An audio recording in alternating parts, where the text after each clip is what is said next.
तेनालीरामा की कहानी अद्भुत कपड़ा। एक समय की बात है, राजा कृष्णदेव राय विजयनगर में दरबार लगाकर बैठे थे। उसी समय दरबार में एक सुंदर महिला एक बक्सा लेकर आई। उस बक्से में एक मखमली साड़ी थी, जिसे निकालकर वह दरबार में राजा और सभी दरबारियों को दिखाने लगी। साड़ी इतनी सुंदर थी कि जो भी उसे देखता वह हैरान रह जाता। महिला ने राजा से कहा कि वह ऐसी ही सुंदर साड़ी बनाती है। उसके पास कुछ कारीगर हैं, जो अपनी गुप्त कलाओं से इस साड़ी की बुनाई करते हैं। उसने राजा से निवेदन किया कि अगर राजा उसे कुछ धन दे, तो वह उनके लिए भी ऐसी ही साड़ी बना देगी। राजा कृष्णदेव राय ने महिला की बात मान ली और उसे धन दे दिया। महिला ने साड़ी तैयार करने के लिए 1 साल का समय मांगा। इसके बाद वह महिला साड़ी बुनने वाले अपने कारीगरों के साथ राजा के महल में रहने लगी और साड़ी की बुनाई करने लगी। इस दौरान उस महिला व कारीगरों के खाने पीने से लेकर तमाम खर्चे राजमहल ही उठाता था। इसी तरह 1 साल का समय निकल गया। फिर राजा ने अपने मंत्रियों को उस साड़ी को देखने के लिए उस महिला के पास भेजा। जब मंत्री कारीगर के पास गए, तो वह देखकर हैरान रह गए। वहां 2 कारीगर बिना किसी धागे या कपड़े के कुछ बुन रहे थे। महिला ने बताया कि उसके कारीगर राजा के लिए साड़ी बुन रहे हैं, लेकिन मंत्रियों ने बताया कि उन्हें कोई साड़ी दिखाई नहीं दे रही है।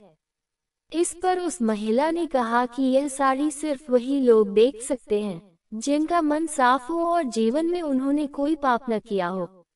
महिला की यह बात सुनकर राजा के मंत्री परेशान हो गए। उन्होंने बहाना बनाते हुए उस महिला से कहा कि उन्होंने वह साड़ी देख ली है और वो वहां से चले गए। राजा के पास वापस आकर उन्होंने कहा कि वह साड़ी बहुत ही सुंदर है। राजा इस बात से काफी खुश हुए। अगले दिन उन्होंने उस महिला को वह साड़ी लेकर दरबार में हाजिर होने का आदेश दिया। वह महिला एक बक्सा लिए हुए अपने कारीगरों के साथ अगले दिन दरबार में आ गई। उसने दरबार में बक्सा खोला और सबको साड़ी दिखाने लगी। दरबार में बैठे सभी लोग बहुत हैरान थे, क्योंकि राजा समेत किसी भी दरबारी को कोई साड़ी नहीं दिखाई दे रही थी।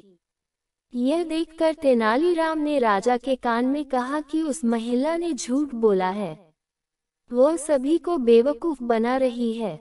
इसके बाद तेनालीराम ने उस महिला से कहा कि उन्हें या दरबार में बैठे किसी भी दरबारी को यह साड़ी दिखाई नहीं दे रही है। तेनालीराम की यह बात सुनकर महिला ने कहा कि यह साड़ी सिर्फ उसी को दिखाई देगी जिसका मन साफ होगा और उसने कोई पाप न किया हो। महिला की इस बात को सुनकर तेनालीराम के मन में एक योजना आई। उन्होंने उस महिला से कहा, राजा चाहते हैं कि तुम खुद उस साड़ी को पहनकर दरबार में आओ और सभी को वह साड़ी दिखाओ।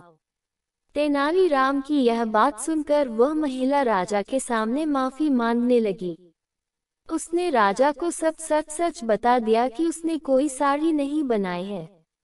वो सबको मूर्ख बना रही थी। महिला की बात सुनकर राजा को बहुत गुस्सा आया। उन्होंने उसे जेल में डालने की सजा सुना दी, लेकिन जब उस महिला ने बहुत विनती की, तो उन्होंने उसे छोड़ दिया और माफ करके उसे जाने दिया। साथ ही राजा ने तेनालीराम की चतुराई की तारीफ भी की। कहानी से सीख, अधिक दिनों तक झूठ या धोखा छिपाया नहीं जा सकता है। एक न एक दिन सच्चाई सबसे सामने आ ही जाती है।